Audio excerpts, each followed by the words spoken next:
ഒരിടത്ത് ഒരു വലിയ കാട്. ആ കാട്ടിൽ ഒരു സിംഹരാജാവ് ഉണ്ടായിരുന്നു. സിംഹം എന്നും രാജകീയ പ്രൗഢിയോടെ കാട്ടിലൂടെ നടന്നു.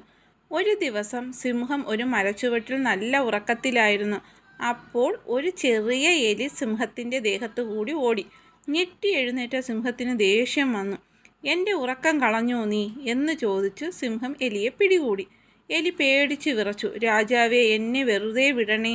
ഞാൻ അറിയാതെ ചെയ്തതാണ്. ഒരു ദിവസം ഞാൻ അങ്ങയെ സഹായിക്കാം." എലി കരഞ്ഞു പറഞ്ഞു. സിംഹം ചിരിച്ചു.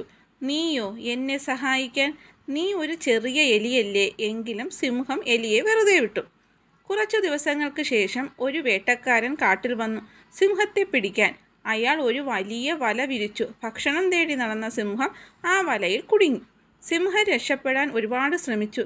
പക്ഷേ കഴിഞ്ഞില്ല. സിംഹം ഉറക്കെ അലറി. സിംഹത്തിൻ്റെ അലർച്ച കേട്ട് ദൂരെയുണ്ടായിരുന്ന എലി ഓടി വന്നു. "രാജാവേ, പേടിക്കേണ്ട, ഞാൻ സഹായിക്കാം," എലി പറഞ്ഞു. എന്നിട്ട് തൻ്റെ മൂർച്ചയുള്ള പല്ലുകൾ കൊണ്ട് വലയുടെ കയറുകൾ ഓരോന്നായി കടിച്ചു മുറിച്ചു. കുറച്ചു സമയത്തിനുള്ളിൽ സിംഹം സ്വതന്ത്രനായി. സിംഹത്തിന് അത്ഭുതമായി. "എന്നെ രക്ഷിച്ചത് നീയോ? നീ പറഞ്ഞത് സത്യമായി." സിംഹം സന്തോഷത്തോടെ എലിയോട് നന്ദി പറഞ്ഞു. അന്നു മുതൽ സിംഹവും എലിയും നല്ല സുഹൃത്തുക്കളായി.